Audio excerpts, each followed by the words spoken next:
সুপ্রিয় শিক্ষার্থীরা, আজকের এই ভিডিওটিতে আমরা আইসিটি চতুর্থ অধ্যায় হতে বিভিন্ন বোর্ডে আসছে এমন কিছু এমসিকিউ নিয়ে আলোচনা করব। তো প্রথমে আমরা যে এমসিকিউটা নিচ্ছি সেটা হচ্ছে বলা আছে ওয়েবসাইটের একক ঠিকানা কি। তো এখানে চারটা অপশন আছে, আমরা একটা একটা করে দেখব। প্রথমে আছে আইপি অ্যাড্রেস। আইপি অ্যাড্রেস হচ্ছে প্রত্যেকটা কম্পিউটারের মানে ঠিকানা বা পরিচিতি। তবে এখানে বলা হয়েছে ওয়েবসাইটের, তাহলে অবশ্যই এটা হবে না। ইউআরএল, ইউআরএল এর পুনরাম হচ্ছে ইউনিফর্ম রিসোর্স লোকেটর, অর্থাৎ এটা হচ্ছে একটা ওয়েবসাইটের ঠিকানা বা ডোমেইন নেম, অর্থাৎ এই জায়গাটায় আমরা একটা ওয়েবসাইটের ঠিকানা লিখি। এখানে সঠিক উত্তর হচ্ছে এটা।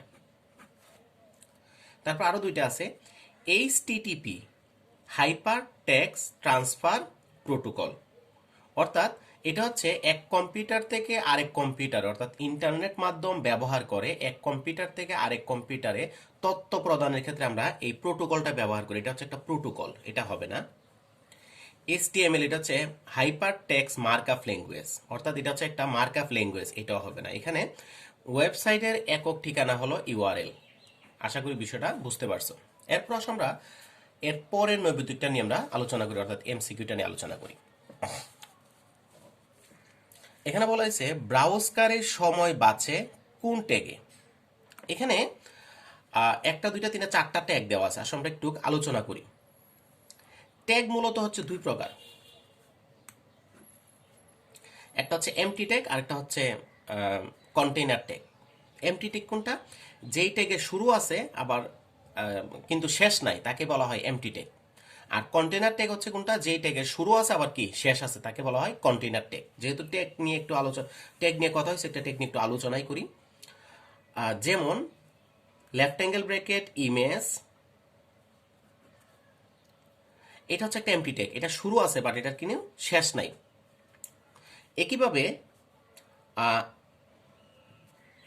ইটালিক ট্যাগ, এটা শুরু আছে শেষ নাই। একইভাবে বোল্ড ট্যাগ, এটা শুরু আছে শেষ নাই। একইভাবে ব্রেক,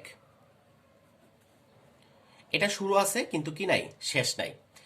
এগুলাকে বলা হয় এমটি ট্যাগ। আইএমজি, এটা হচ্ছে এইচটিএমএল এ কোনো ছবি যুক্ত করার জন্য আমরা এই ট্যাগটা ব্যবহার করি। এটা হচ্ছে লেখাগুলোকে একটু বাঁকা বাঁকা করার জন্য আমরা এই ট্যাগটা ব্যবহার করি, আই ট্যাগ। বোল্ড মানে লেখাটাকে গাঢ় করার জন্য আমরা এই বোল্ড ট্যাগটা ব্যবহার করি।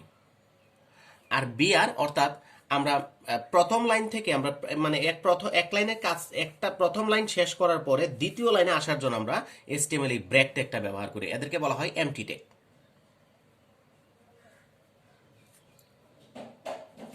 তারপর আসলে আমরা কথা বলি কন্টেইনার ট্যাগ।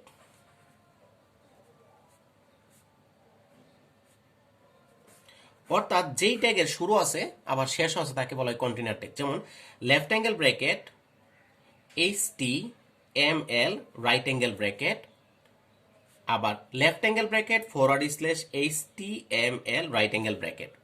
এই যেমন এই HTML ট্যাগের শুরু আছে আবার শেষও আছে, তার মানে এটা হচ্ছে কন্টেইনার ট্যাগ।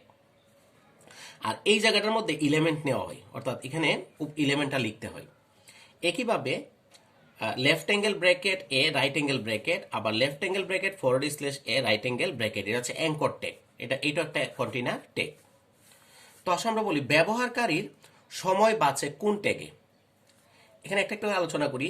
এই ট্যাগটা হচ্ছে ব্রেক ট্যাগ, অর্থাৎ আমার এই লাইনে লেখা শেষ, আমি আর এই লাইনে লিখতে চাই না, আমি আবার দ্বিতীয় লাইনে আসতে চাই, এই ক্ষেত্রে আমরা এই ট্যাগটা ব্যবহার করি, ব্রেক ট্যাগ। তারপর আছে লিস্ট, তাহলে এটাও হচ্ছে না, লিস্ট। লিস্ট হচ্ছে কোনো কিছু লিস্ট আকারে সাজাইতে, যেমন ওয়ান, হ্যাঁ, আলু, টু, পেঁয়াজ, থ্রি, চাল, এই ধরনের আমি যদি কোনো কিছু সাজাইতে চাই মানে লিস্ট আকারে, তাহলে আমরা এই ট্যাগটা ব্যবহার করি, লিস্ট। আর এই যে এটা হচ্ছে লেখাকে বাঁকা করার জন্য, যে মানে একটু বাঁকা বাঁকা করে লেখার জন্য এটাকে বলা এই ট্যাগটা ব্যবহার করা হয়, এটা হচ্ছে ইটালিক ট্যাগ। আর এটারে বলা হয় অ্যাঙ্কর ট্যাগ। অ্যাঙ্কর মানে কি? আমরা অনেক সময় দেখছি নদী মানে জাহাজ অথবা নৌকাতে নৌকাগুলাকে তীরের সাথে রাখার জন্য এক ধরনের মানে ব্যবহার করা হয়, নোঙ্গর ব্যবহার করা হয়, যেগুলো ইংলিশে বলা হয় অ্যাঙ্কর। অর্থাৎ তীরে আহ, একটা নৌকাকে তীরে মানে আটকায় রাখার জন্য বা তীরের সাথে সংযোগ রাখার জন্য নদী থেকে কি মানে নৌকা থেকে মানে মাঝিরা কি করে একটা লোহার একটা এই ধরনের একটা অ্যাঙ্কর ছুড়ে দেয়। তখন এখানে এই মানে রশি দিয়ে সেই নৌকাটাকে কি করে তীরের সাথে বা নদীর তীরের সাথে কি রাখে, সংযুক্ত রাখে। ঠিক একইভাবে অ্যাঙ্কর ট্যাগ হচ্ছে এমন একটা ট্যাগ এক ওয়েব পেজ থেকে আরেক ওয়েব পেজে সরাসরি যাওয়ার জন্য এই ট্যাগটা ব্যবহার করা হয়। অর্থাৎ একজন ব্যবহারকারী আছে এই পেজ থেকে সে সরাসরি এই পেজে যদি যাইতে চায়, এখানে সে এই পেজটার ঠিকানা সে মানে মানে কি ঠিকানাটা লেখার দরকার নাই, সরাসরি এখানে অ্যাঙ্কর ট্যাগের মাধ্যমে এই ওয়েব পেজ থেকে অথবা এই ওয়েবসাইট থেকে সে এই ওয়েবসাইটে যাইতে পারে। এই ট্যাগটা ব্যবহার করে, যেটাকে বলা হয় আমরা হাইপার লিঙ্ক বলি অথবা অ্যাঙ্কর ট্যাগ। আশা করি বিষয়টা বোঝা গেছে। ব্যবহারকারীর সময় বাঁচে কোন ট্যাগে? অর্থাৎ এ ট্যাগে। অর্থাৎ ব্যবহারকারী এক ওয়েবসাইট থেকে আরেক ওয়েবসাইটে যাওয়ার জন্য, সরাসরি যাওয়ার জন্য এই এ ট্যাগটা বা অ্যাঙ্কর ট্যাগটা ব্যবহার করা হয়। এরপর আসলে আমরা এরপরের নৈবেদিকটা দেখি। ডেটা টেবিলে ইমেজ সংযোজনের জন্য কোন ধরনের ডেটা টাইপ ব্যবহার করা হয়? এখানে 4 ধরনের ডেটা টাইপ আছে, একটু আলোচনা করি। প্রথম হচ্ছে ক্যালকুলেটেড, অর্থাৎ কোনো কিছু যোগ করে, বিয়োগ করে, গুণ করে, ভাগ করে আর এটার ফিগারটা যখন যেই বক্সে লেখা হয় এটা বলা হয় ক্যালকুলেটেড কি ডাটা বলে এটাকে, এটাও হবে না। এরপর আসো লুক আপ ওয়াইজার্ড, এটা একটা ডাটা টাইপ। এটা কিভাবে হয়? ধরো এই পেজে, এটা একটা পেজ, এই পেজে আমরা আরো এটা একটা পেজ, ধরো ওয়েব পেজ। এই ওয়েব পেজে আমরা আরো 5-6টা ওয়েব পেজের কি আরো 4-5টা ওয়েব পেজকে আমরা যখন এই পেজের মাধ্যমে কি তালিকা আকারে প্রকাশ করব, এটাকে বলা হয় লুক আপ ওয়াইজার্ড। এটাও হবে না। অর্থাৎ এটা দিয়ে কোনো ওয়েব পেজে অন্যান্য ওয়েব পেজকে সংক্ষিপ্ত আকারে প্রকাশ করা হয় এই অবজেক্টটার মাধ্যমে। এরপর আসা যাক এটাই ওএলই অবজেক্ট, অর্থাৎ ডেটা টেবিলে ইমেজ সংযোজনের জন্য এই ওএলই অবজেক্টটাকে ব্যবহার করা হয়। এবার আসো আমরা লজিক্যাল ডেটা টাইপটা নিয়ে আলোচনা করি। অর্থাৎ ডেটা টাইপে ইয়েস অথবা নো, তারপরে হাই অথবা কি ল ইত্যাদি, অর্থাৎ সত্য মিথ্যা, ট্রু ফলস ইত্যাদি তথ্য সংরক্ষণের জন্য এই লজিক্যাল কি ডেটা টাইপটা ব্যবহার করা হয়। তাহলে আমি আবার বলি, কোনো কিছু সমষ্টি ব্যবহার করার জন্য, কোনো কিছু সমষ্টি মানে কোনো ডাটা টেবিলে মানে লেখার জন্য এইটা ব্যবহার করা হয়। এক বা একাধিক ওয়েব পেজকে একটা ওয়েব পেজে প্রদর্শন করার জন্য এই অবজেক্টটা এই ডাটা টাইপ ব্যবহার করা হয়। ডাটা টেবিলে ছবি বা ইমেজ সংযোজনের জন্য এই ওএলই অবজেক্ট ব্যবহার করা হয়। সত্য মিথ্যা হা না ইত্যাদি ব্যবহার করার জন্য এই লজিক্যাল কি ডাটা টাইপ ব্যবহার করা হয়। তার মানে এখানে সঠিক আনসার হবে এটা ওএলই অবজেক্ট। আশা করি বিষয়টা বোঝা গেছে। এরপর আমরা আরো একটা নৈবেদিক দেখি। সারা বিশ্বের সকল আইপি অ্যাড্রেস ও ডোমেইন নেম নিয়ন্ত্রণ করে কোন প্রতিষ্ঠান? এখানে 4টা দেওয়া আছে। মাইক্রোসফট, এটা হবে না। গুগল, এটাও হবে না। এটা হবে ICANN। এটার পূর্ণরূপ হচ্ছে the internet corporation for assigned names and numbers. এই প্রতিষ্ঠানটা সারা বিশ্বের আইপি অ্যাড্রেস এবং ডোমেইন নেমগুলোকে নিয়ন্ত্রণ করে একটা সার্ভারের মাধ্যমে। সেই সার্ভারটার নাম হচ্ছে DNS, অর্থাৎ ডোমেইন নেম সিস্টেম নামক একটা সার্ভার আছে। এই সার্ভারটার মাধ্যমে এই প্রতিষ্ঠানটা সারা বিশ্বের আইপি অ্যাড্রেস এবং ডোমেইন নেমগুলোকে নিয়ন্ত্রণ করে। এরপর আমরা আরো একটা নৈবেদিক দেখি কি হয়। আইপি অ্যাড্রেস কত বিটের? বর্তমানে যে আইপি আছে এটা হচ্ছে IPv4 বলা হচ্ছে। IPv4 কেমন? অর্থাৎ আইপি অ্যাড্রেসের 4টা অংশ থাকবে। 4টা অংশ থাকবে। IPv4 মানে হচ্ছে একটা আইপি অ্যাড্রেসের 4টা অংশ থাকবে, 1 2 3 4। একটা অংশে আবার 8টা বিট থাকবে, এইভাবে 0 1 0 1 এই ধরনের আটটা করে বিট থাকবে। এটাকে বলা IPv4। অর্থাৎ আমি আবার বলি, আইপি অ্যাড্রেস কত বিটের এবং ব্র্যাকেটে দিচ্ছে IPv4 মানে একটা আইপি অ্যাড্রেসের কয়টা অংশ থাকবে? 4টা। আবার একটা অংশে থাকবে 8টা বিট। বিট মানে হচ্ছে যে বাইনারি, এই এক একটা সংখ্যাকে বলা হয় এই বিট। এখানে কয়টা বিট? 1 2 3 4 5 6 7 8। এই 8টা বিটকে বলা হয় অক্টেট।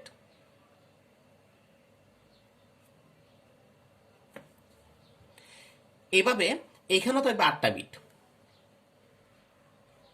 এখানেও থাকবে 8টা বিট। আমরা জাস্ট একটা লিখতেছি বিটটা। এখানে থাকবে 8টা বিট।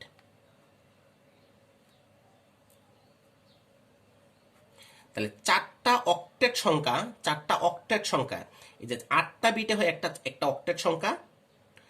এখানে একটা অক্টেট সংখ্যা,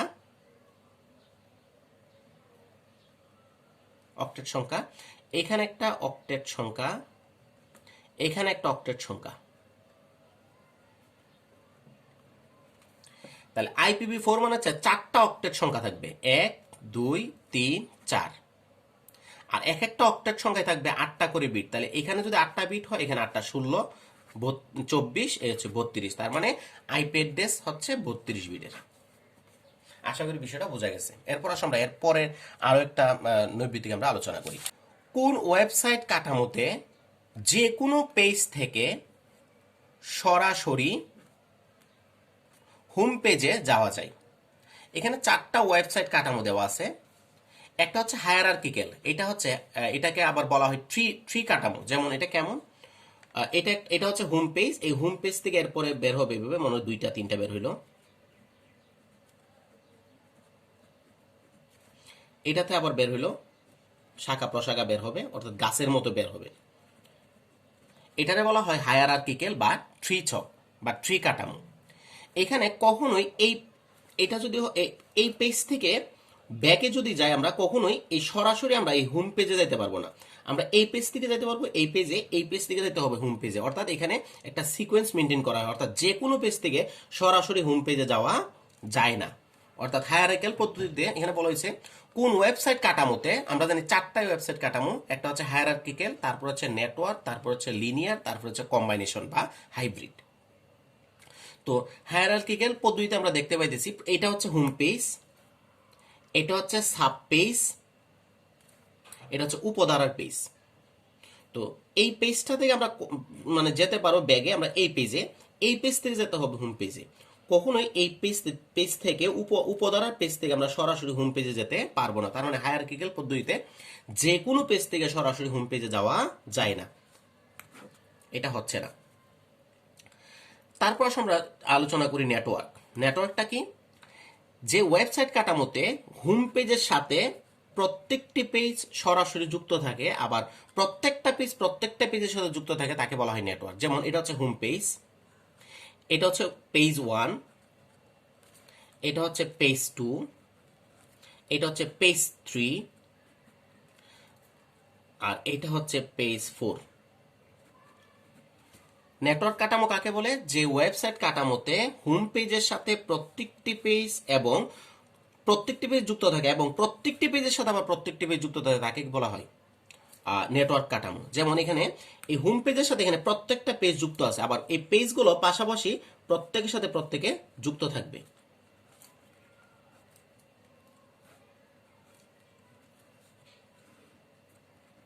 এই যে নেটওয়ার্ক কাঠামোতে হোম পেজের সাথে প্রত্যেকটা পেজ সরাসরি যুক্ত থাকে, আবার পেজগুলো নিজেদের মধ্যে আবার পারস্পরিকভাবে যুক্ত থাকে।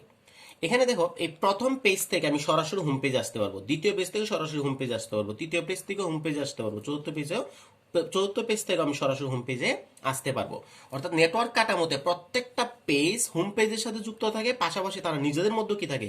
যুক্ত থাকে। এটা বলা হয় নেটওয়ার্ক কাঠামো। অর্থাৎ এই নেটওয়ার্ক কাঠামোতে যে কোনো পেজ থেকে সরাসরি হোম পেজে যাওয়া যায়, এটা বলা হয় নেটওয়ার্ক। এখানে এই ক্ষেত্রে মানে সঠিক উত্তর হবে নেটওয়ার্ক। তারপর আসো আমরা দুইটা একটু আলোচনা করে নিই। লিনিয়ার, এটাকে লিনিয়ার বা সিকোয়েন্স বলে। অর্থাৎ এই ওয়েবসাইট কাঠামোতে পেজগুলো একটি ধারা কি করে? অনুসরণ করে বা একটি ক্রম অনুসরণ করে। যেমন এই পেজ, এটা প্রথম পেজ, এটা হচ্ছে দ্বিতীয় পেজ,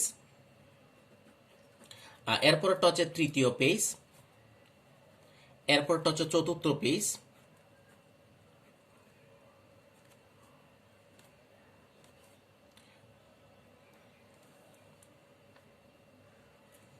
এই যেটা।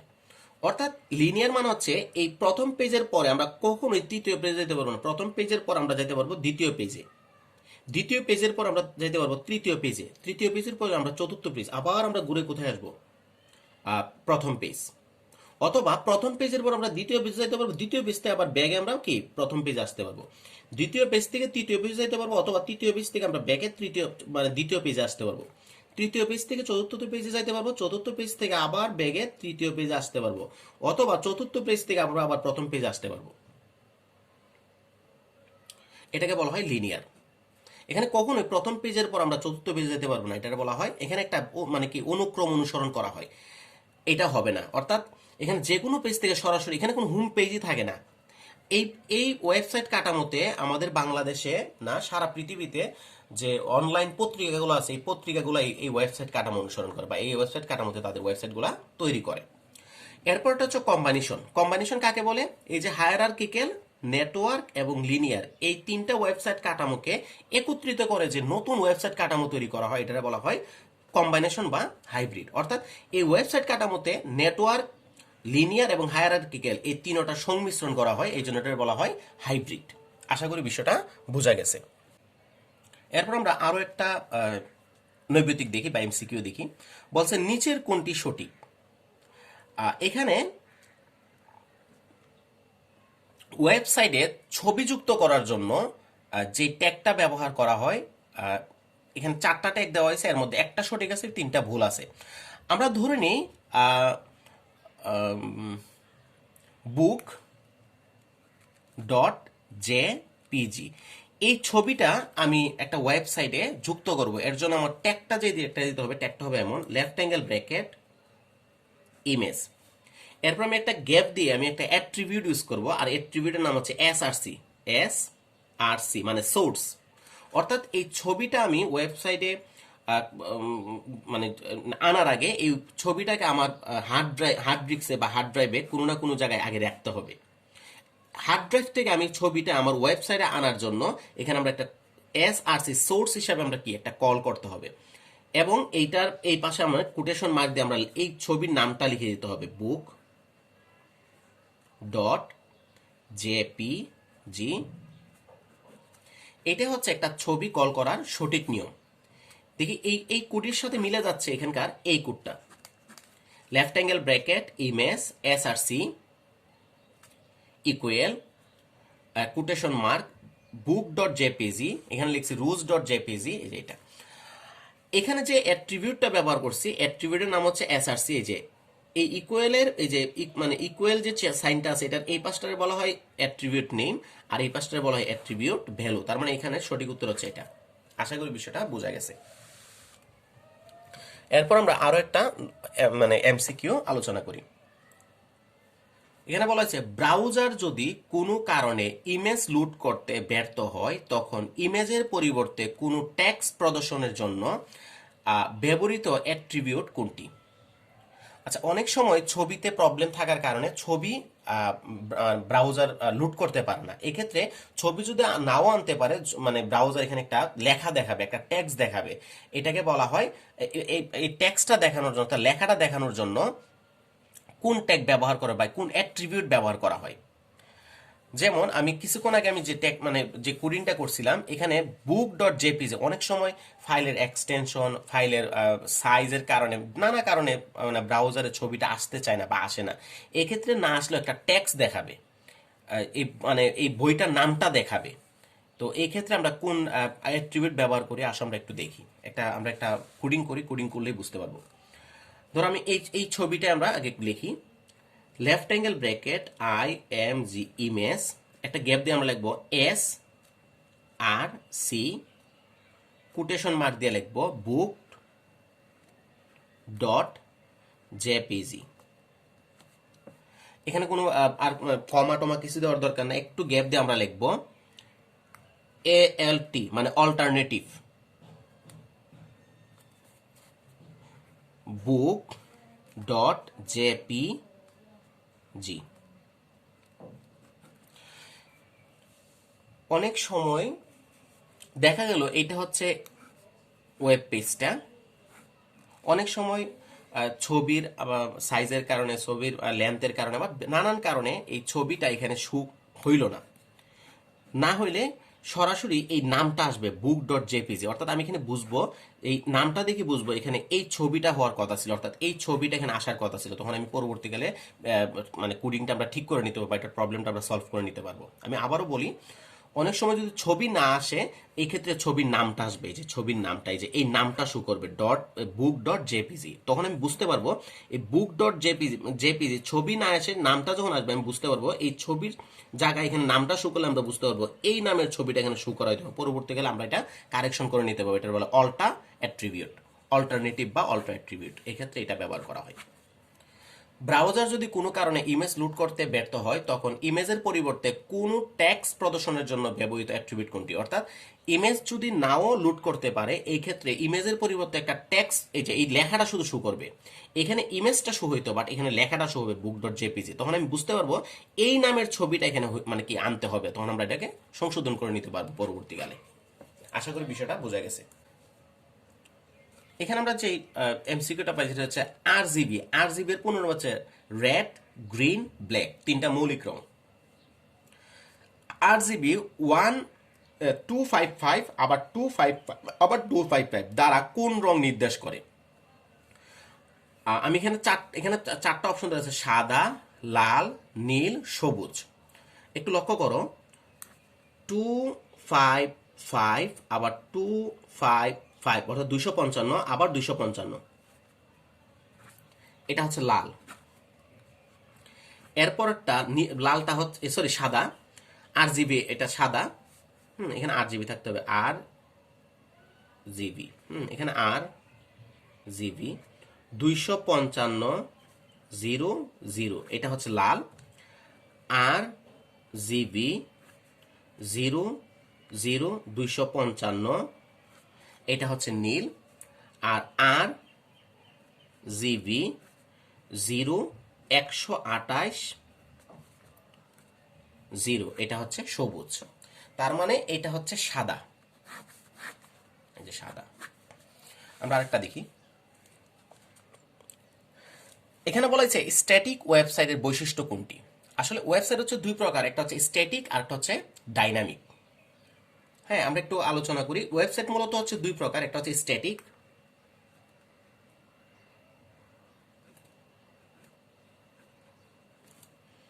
আর একটা হচ্ছে ডাইনামিক।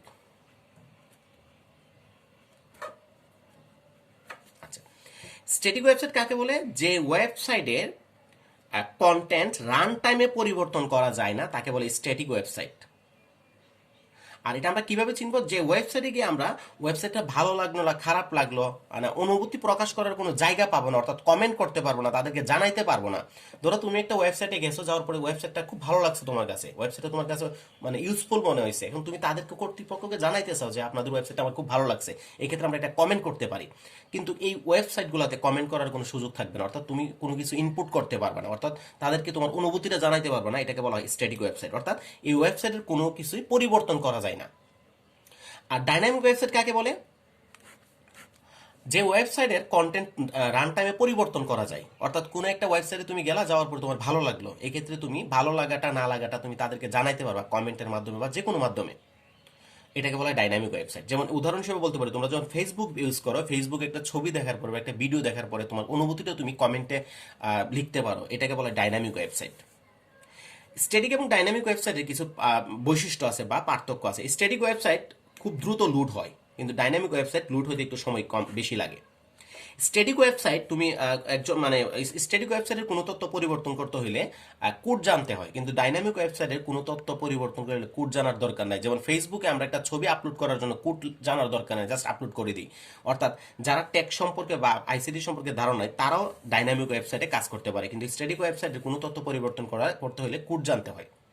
স্ট্যাটিক ওয়েবসাইট সাইটের সকল তথ্য অপরিবর্তিত থাকে, অর্থাৎ আগে থেকে নির্দিষ্ট থাকে, কিন্তু ডাইনামিক ওয়েবসাইটের সকল তথ্য পরিবর্তনশীল থাকে, অর্থাৎ মানে তথ্যগুলো থাকে অনির্দিষ্ট, অর্থাৎ এটা মানে প্রতি মুহূর্তে এটা চেঞ্জ হয়। তো আসলে আমরা এটা পড়ি। প্রথমটা বলা হয়েছে ওয়েব পেজগুলোতে কন্টেন্ট অনির্দিষ্ট থাকে, এটা ভুল। স্ট্যাটিক ওয়েবসাইটের কন্টেন্ট নির্দিষ্ট থাকে, অর্থাৎ পেজগুলোতে তথ্যগুলো নির্দিষ্ট থাকে, কোনো তথ্যই কি হয় না, অনির্দিষ্ট না বা পরিবর্তন করা যায় না, এটা হচ্ছে না। ব্রাউজারে দ্রুত লুড হয়, এটা ঠিক আছে, এটা একটা বৈশিষ্ট্য। স্ট্যাটিক ওয়েবসাইট খুব দ্রুত ব্রাউজারে লুড হয়, এটার মানে কোনো তথ্য যেহেতু পরিবর্তন হয় না, লুড নেয় না, এখানে কোনো লুডিং হয় না বা পাপারিং হয় না, খুব দ্রুত এটা তথ্যটা প্রকাশ করে। ডেটাবেস ব্যবহার করা যায়, ডাইনামিক ওয়েবসাইটে ডেটাবেস ব্যবহার করা যায়, স্ট্যাটিক ওয়েবসাইটে ডেটাবেস ব্যবহার করা যায় না। ইনপুট দেওয়ার ব্যবস্থা থাকে, এটা ভুল তথ্য, এটা ভুল। ইনপুট দেওয়ার ব্যবস্থা থাকে, স্ট্যাটিক ওয়েবসাইটে কোনো ইনপুট দেওয়া যায় না, আমরা আমাদের অনুভূতি প্রকাশ করতে পারি না, ডাইনামিক ওয়েবসাইটে ইনপুট দেওয়া যায়। আশা করি বিষয়গুলো বোঝা গেছে।